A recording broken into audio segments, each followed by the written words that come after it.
رمضان کا اصل میں جو پروگرام ہے، میں پہلے ذرا تمہید عرض کر دوں، یہ ہم صرف واقف ہیں روزہ دن کا اور رات کو 1 گھنٹے کی تراویح۔ یہ بہت بڑا مغالطہ، بہت بڑا مغالطہ ہے، بہت بڑا مغالطہ۔ روز اصل میں رمضان کا پروگرام کیا ہے؟ دن بھر کا روزہ اور رات کے اکثر حصے کو قرآن کے ساتھ لے کر جاگنا۔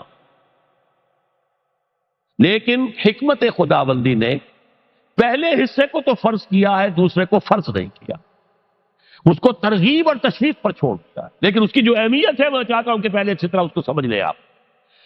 دیکھیے پہلی حدیث اس میں ہے، ان سلمان الفارسی رضی اللہ تعالی عنہ قال خطبنا رسول اللہ صلی اللہ علیہ وسلم فی آخر یوم من شعبان۔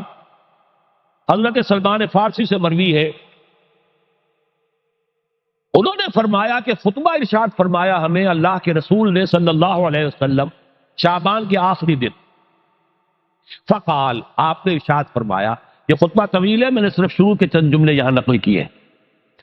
یا ایھا الناس قد اظلکم شہر عظیم، اے لوگوں تم پر ایک بہت عظمتوں والا مہینہ سایہ فگن ہو گیا ہے۔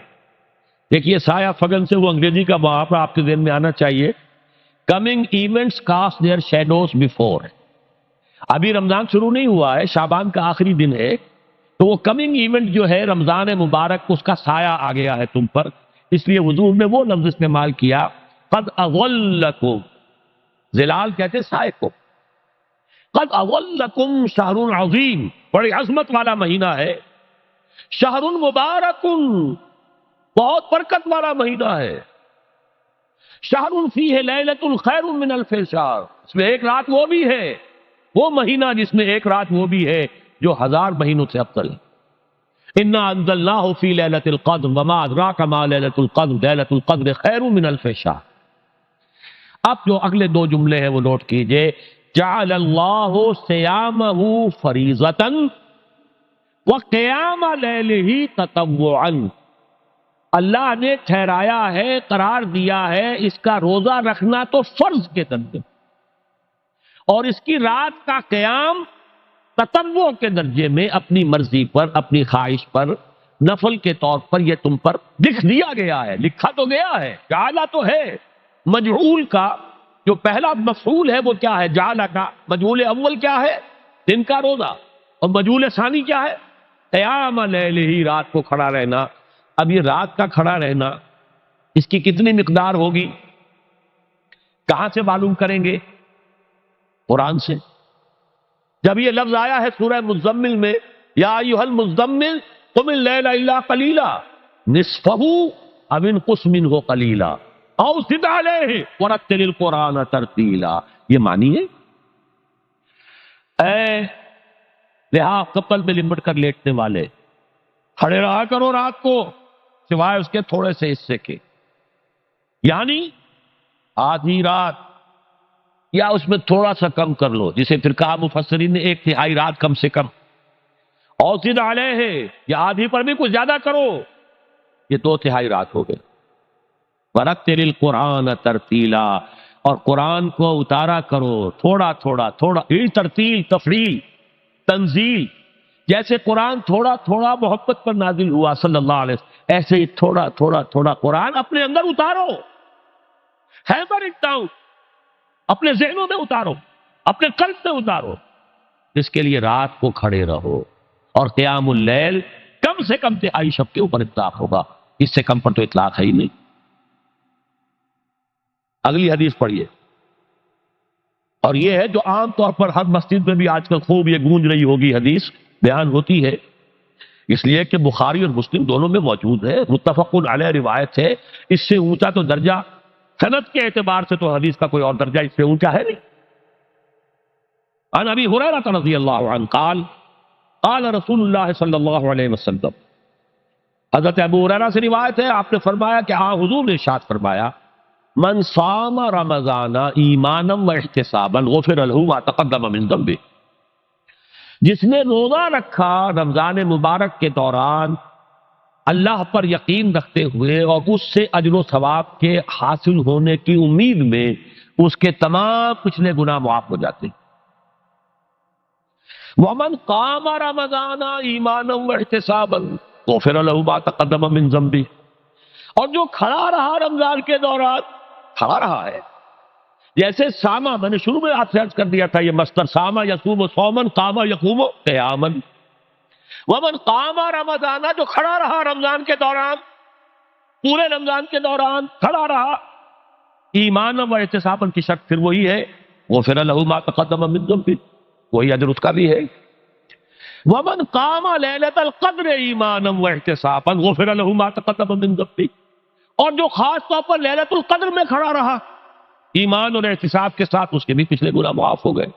اب یہ قامہ اور سامہ جیسے آ رہا ہے ایک دوسرے کے ساتھ پیرلل ہو کر، اس کو نوٹ کر، من سامہ رمضان من قام رمضان، کیا یہ 1 گھنٹے کی تراویح جو ہے اس پر پوری اترتی ہے؟ نسبت خاک رابع عالم پاک، کوئی اس میں ریشو پروپورشن جڑتی نہیں۔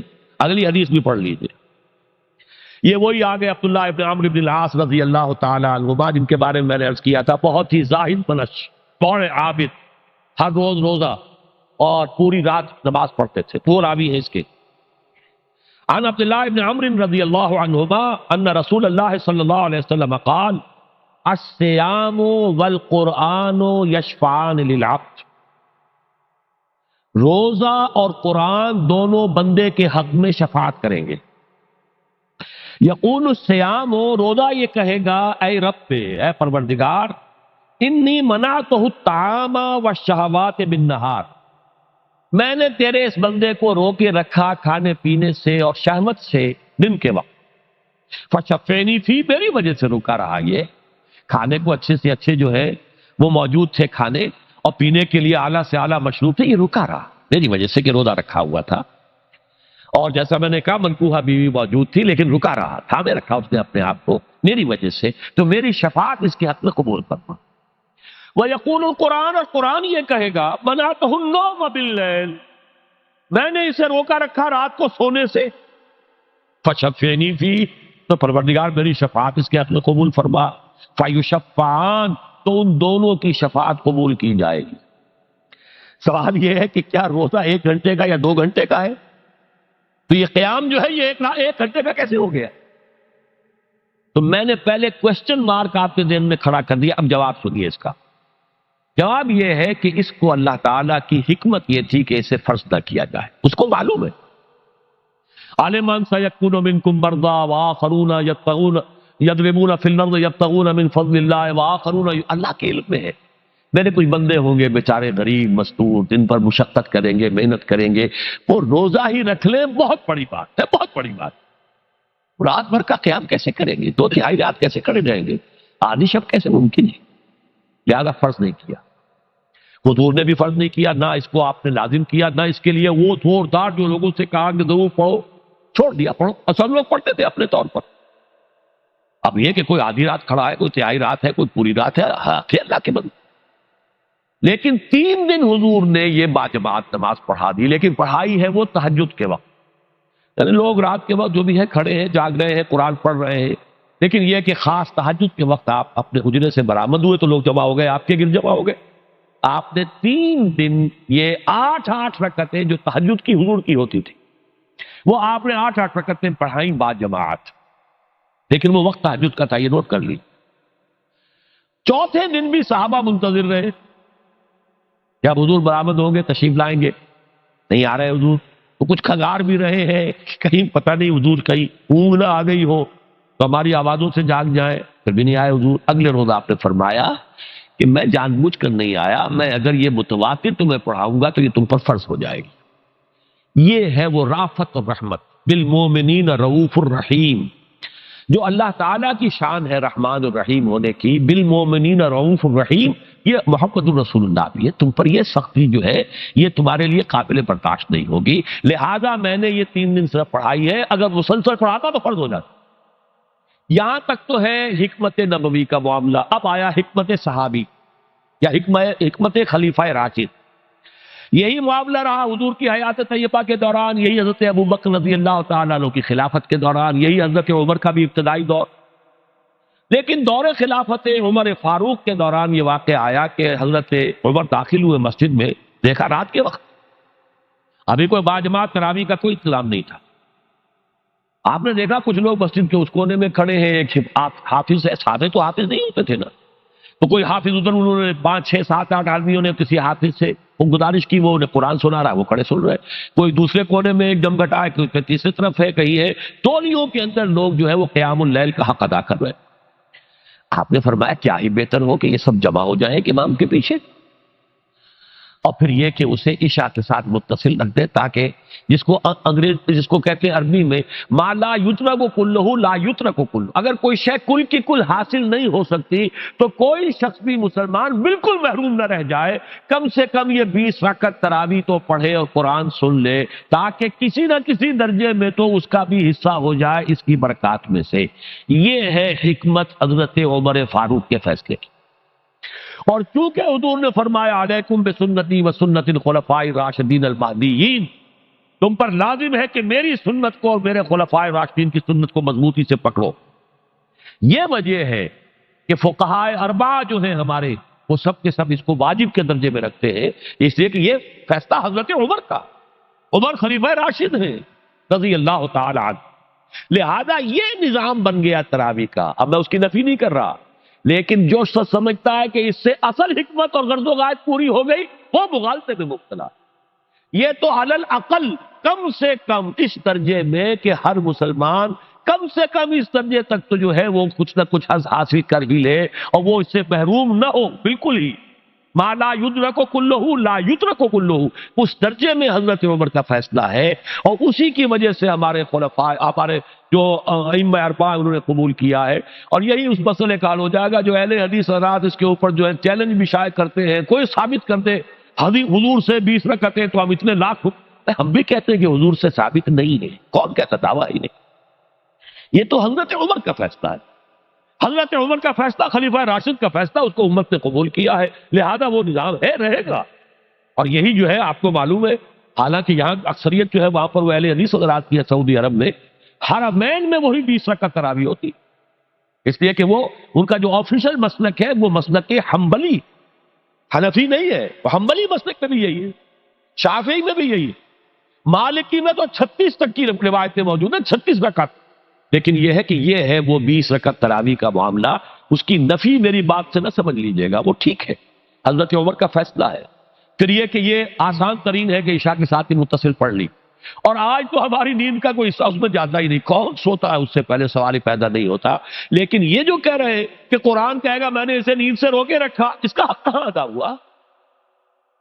اس کا حق تو ادا ہوگا کہ تہائی ورنہ نصف شب کے لگ بھگ آپ جاگے قرآن کے ساتھ. اب سمجھئے اس کی غرض و غایت کیا ہے. اگر قرآن رمضان کا یہ توگونا پروگرام سامنے آ گیا, اصلاً جو مطلوب ہے دن بھر کا روزہ اور رات کے اکثر حصے کا کم سے کم نصف شب جو ہے اس میں جاگنا قرآن کے ساتھ, اب اس کی جو حکمت اور غرض و غایت ہے وہ بھی اب آپ 2 درجوں میں سمجھ. رمضان کا اب 2 اچھا پروگرام, دن میں روزہ رکھو, اس روح کو مزمحل کرو, اس روح کو مزمحل کرو گے, اس میں جسم کو مزمحل کرو گے, حیوانی وجود کو, تو ہی اس روح کو کچھ ریلیف ملے گا. بھاری بوجھ کسی کے قدموں میں پڑا ہوا ہے, وہ کیسے اوپر اٹھے گا؟ ذرا اس کے نیچے جو وزن ہے, لنگر بھاری ہے, جہاز کا کیسے چلے گا؟ لنگر تو اٹھاؤ. تو اس طریقے سے وہ ذرا بوجھ سے اس کو تھوڑا سا دیکھ دو, رات کو کھڑے ہو جاؤ, اب اپنی روح پر نازل کرو اللہ کے کلام. تیرے ضمیر پہ جب تک نہ ہو نزول کتاب, گرہ کشا ہے نہ راضی نہ صاحب کشاف. اب یہ فوار پڑ رہی ہے تمہارے اوپر, تمہارے اندر اس کو جذب ہونا چاہیے. اس سے کیا ہوگا؟ روح کو تقویت حاصل ہوگی. اس کو مثال سے پہلے سمجھا دو. کوئی شخص پیاس سے مر رہا تھا, اس درجہ پیاسا تھا کہ اس کے اوپر بے ہوشی بھی طاری ہو گئی. کوئی شخص آیا, اس سے پہلے اس کو پانی کے چھینٹے دیے, کچھ ہوش میں آیا, اب اسے پانی کا کوئی کٹورا لگا دیا اس کے منہ سے. پانی کے ایک گھونٹ کی جو لذت اسے اس وقت محسوس ہوگی, کیا کبھی زندگی میں کسی کو محسوس ہو سکتی؟ یہ پانی کتنی بڑی قیمت ہے, قیمتی شے ہے.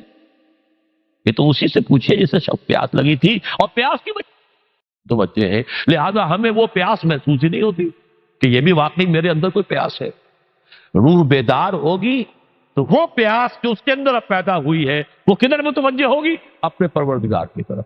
یہ ربط ہے اگلی آیت کا، آپ پڑھیے وَإِذَا سَأَلَكَ عِبَادِي عَنِّي فَإِنِّي قَرِيبٌ۔ جب یہ روح بیدار ہو کر اپنے مرکز کی طرف متوجہ ہوگی، اپنے منبع اور سرچشمے کی طرف متوجہ ہوگی، اپنے مبدا کی طرف متوجہ ہوگی، تو اے میرے نبی صلی اللہ علیہ وسلم، جب میرے بندے آپ سے میرے بارے میں پوچھیں فَإِنِّي قَرِيبٌ، انہیں بتا دیجئے میں قریب ہی ہوں، کہیں دور نہیں، اس کی رگے جاں سے بھی زیادہ قریب۔ ہم قریب ہیں، جب چاہو ہمیں پکارو، جب چاہو دعا کرو، جب چاہو باریابی حاصل کر لو۔ ہم تو مائل پہ کرم ہیں، کوئی سائل ہی نہیں۔ ہم تو ہر روز رات کے آخری گھڑیوں میں سمائے دنیا تک نزول فرماتے ہیں، اور ہماری طرف سے پکارنے والا پکارتا ہے حل من مستغفر فاغفر لہ، ہے کوئی استغفار کرنے والا کہ میں اسے بخش دوں؟ ہے کوئی مانگنے والا؟ حل من سائل فاعطیہ، ہے کوئی مانگنے والا جسے میں دوں؟ تم سوئے ہوتے ہو، ہم تو غافل نہیں، تو غافل، متوجہ تو ہو، آؤ تو صحیح ہماری طرف۔ حدیث قدسی میں آیا ہے میرا بندہ میری طرف چل کر آتا ہے، میں دوڑ کر آتا ہوں، وہ بارش بھراتا ہے، میں ہاتھ بھراتا ہوں، میرا بندہ میرا ذکر اپنے دل میں کرتا ہے، میں اپنے جی میں اس کا ذکر کرتا ہوں، یاد کرتا ہوں، اور میرا بندہ اگر کسی محفل میں میرا ذکر کرتا ہے، میں اس سے بہت اعلیٰ محفل میں اس کا ذکر کرتا ہوں، بلائے اعلیٰ کی محفل میں ذکر کرتا ہوں۔ یہ حدیث کے الفاظ ہیں کہ تو تم غافل ہو بھائی ہم سے، ہم تو غافل نہیں۔ اغیب و ذو اللطائف لا یغیب وارجو ہو رجال لا یخیب، میں غائب ہو جاتا ہوں، وہ تو غائب ہونے والی ہستی ہی نہیں ہے، ہر آن موجود، ہوا معکم اینما کنتم وَإِذَا سَأَلَكَ عِبَادِي عَنِّي فَإِنِّي قَرِيبٌ أُجِيبُ دَعْوَةَ الدَّاعِ إِذَا دَعَانِ فَلْيَسْتَجِيبُوا لِي۔ لیکن اب آئی بات اصل، یہ دو طرفہ بات ہوگی، مجھ سے دعا کرو، کسی وقت کی پابندی نہیں، کسی جگہ کی پابندی نہیں، ناپاکی کی حالت میں ہو تب بھی دعا کر سکتے ہو، میری کتاب کو ہاتھ مت لگانا، مجھ سے دعا کر سکتے ہو، دعا پہ کوئی پابندی نہیں، لیٹے مانگو، بیٹھے مانگو، ناپاکی میں مانگو، پاکی میں مانگو، جب چاہو مانگو مجھے، دعا میں کوئی خدمت، اور جہاں پارو گے there and then I will listen to you and I will grant your prayers۔ اجیبو جو ہے، اجیبو دونوں مان، جواب دینا اور قبول کرنا، اجابت استجابت دونوں کا ایک ہی مفہوم ہے، جواب دینا اور قبول کرنا۔ اجیب دعوت الداعی اذا دعان، میں تو ہر پکارنے والے کی پکار کو سنتا ہوں، قبول کرتا ہوں جب بھی وہ مجھے پکارتا ہے، لیکن فَلْيَسْتَجِيبُوا لِي، میرا بھی تو کہنا مانو، چاہیے کہ یہ بھی میرا کہنا مانے، مجھ سے محبت کریں، مجھ سے لو لگائیں، میرے دین کے لیے اپنے آپ کو وقف کریں۔ ان صلاتی و نسکی و محیای و مماتی للہ رب العالمین، میرے باغیوں کے خلاف بغاوت کریں، میرے دین کا جھنڈا اونچا کریں۔ یہ سارے احکام ہیں کہ یہ قرآن میں، قاتلوہم، جیسا کہ میں نے آپ کو بتایا اگلے ہی رکوع میں قتال کا حکم آ رہا ہے، اب وہ گھوڑوں کو روزہ رکھواتے تھے، بتا دیا یہ روزہ تمہیں کس لیے رکھوایا جا رہا ہے، اگلے ہی رکوع کے اندر حکم ہے قاتلوا فی سبیل اللہ الذین یقاتلونکم وقاتلوہم حتی لا تکون فتنۃ ویکون الدین للہ، اللہ کے لیے دین ہو جائے، پورا کا پورا نظام اللہ کے تابع آ جائے، اس کے لیے پہلے دعوت دو، محنت کرو، جد و جہد کرو، اس دعوت کے نتیجے میں جمعیت فراہم کرو، جب جمعیت اتنی ہو جائے کہ پھر اس باطل نظام کے خلاف بغاوت کر سکو تو کرو بغاوت، اگر باطل نظام کے خلاف بغاوت نہیں کرتے ہو تو پھر ہم سے بغاوت ہے تمہاری، پہلے ذہنی بغاوت ہے، آپ ڈس اون کیجئے ذہنی اعتبار سے، نفسیاتی اعتبار سے، میں اس نظام کو نہیں اون کرتا، ریکنسائل نہ کیجئے اس کے ساتھ، کوئی تعاون نہ کیجئے اس کے ساتھ، کوئی چاکری اور ملازمت نہ کیجئے اس کی، تن من دھن لگائیے اس نظام کو بدلنے کے لیے، چاہے ابھی وہ دعوت کے مرحلے میں ہے، لوگوں کو تیار کیا جا رہا ہے، تربیت دی جا رہی ہے، تزکیہ کیا جا رہا ہے، لیکن ہدف کیا ہے؟ تاکہ اللہ کا دین غالب۔ فَلْيَسْتَجِيبُوا لِي، میرا بھی تو کہنا سنے اور مانے، میں جہاد کا حکم دیتا ہوں تو جہاد کریں، میں اقامت دین کا حکم دیتا ہوں اقیم الدین تو اس کے لیے کھڑے ہو جائیں، میں قتال کا حکم دوں تو قتال کریں۔ فَلْيَسْتَجِيبُوا لِي وَلْيُؤْمِنُوا بِي، اور مجھ پر ہی اپنا ایمان پختہ رکھیں، توکل کریں تو مجھ پر کریں، محبت کریں تو مجھ سے، راضی رہے تو میری تقدیر پر راضی رہے، توکل ہو، راضی برضائے رب ہو، اطاعت ہو، جب تک یہ ساری چیزیں اللہ کے لیے نہ ہو جائیں۔ والذین آمنوا اشد حبا للہ، اصل میں تو مومن وہ ہوتے ہیں جو سب سے بڑھ کر شدید ترین محبت اللہ سے کرتے ہیں۔ قل ان کان آباؤکم وابناؤکم واخوانکم وازواجکم وعشیرتکم واموال اقترفتموها وتجارۃ تخشون کسادها ومساکن ترضونها احب الیکم من اللہ ورسولہ وجہاد فی سبیلہ فتربصوا حتی یاتی اللہ بامرہ واللہ لا یہدی القوم الفاسقین۔ اے نبی ان سے کہہ دیجئے اگر تمہیں اپنے باپ، اپنے بیٹے، اپنے بھائی، اپنے اسپاؤسز، بیوی کے لیے شوہر، شوہر کے لیے بیوی، اور رشتے دار، اور تمہارے وہ مال جو تم نے بڑی محنت سے جمع کیے ہیں، تمہارے وہ کاروبار جن کا تمہیں اندیشہ ہوتا ہے کہ کساد بازاری نہ ہو جائے، کہیں پر جو ہے ریسیشن نہ آ جائے، اور تمہارے وہ مکان اور محلات جو تم نے بنائے ہیں، اگر یہ 8 چیزیں محبوب تر ہیں اللہ سے اور اس کے رسول سے اور اس کی راہ میں جنگ کرنے سے، جہاد سے، تو جاؤ دفع ہو جاؤ، بیٹھو وہاں یہاں تک کہ ہم اپنا فیصلہ سنا دیں۔ اور اللہ ایسے فاسقوں کو، ایسے ناہنجاروں کو ہدایت نہیں دیتا۔ یہ ہے قرآن آیت نمبر 24 سورہ توبہ۔ فَلْيَسْتَجِيبُوا لِي وَلْيُؤْمِنُوا بِي لَعَلَّهُمْ يَرْشُدُونَ۔ اب وہ لفظ آ گیا رشد۔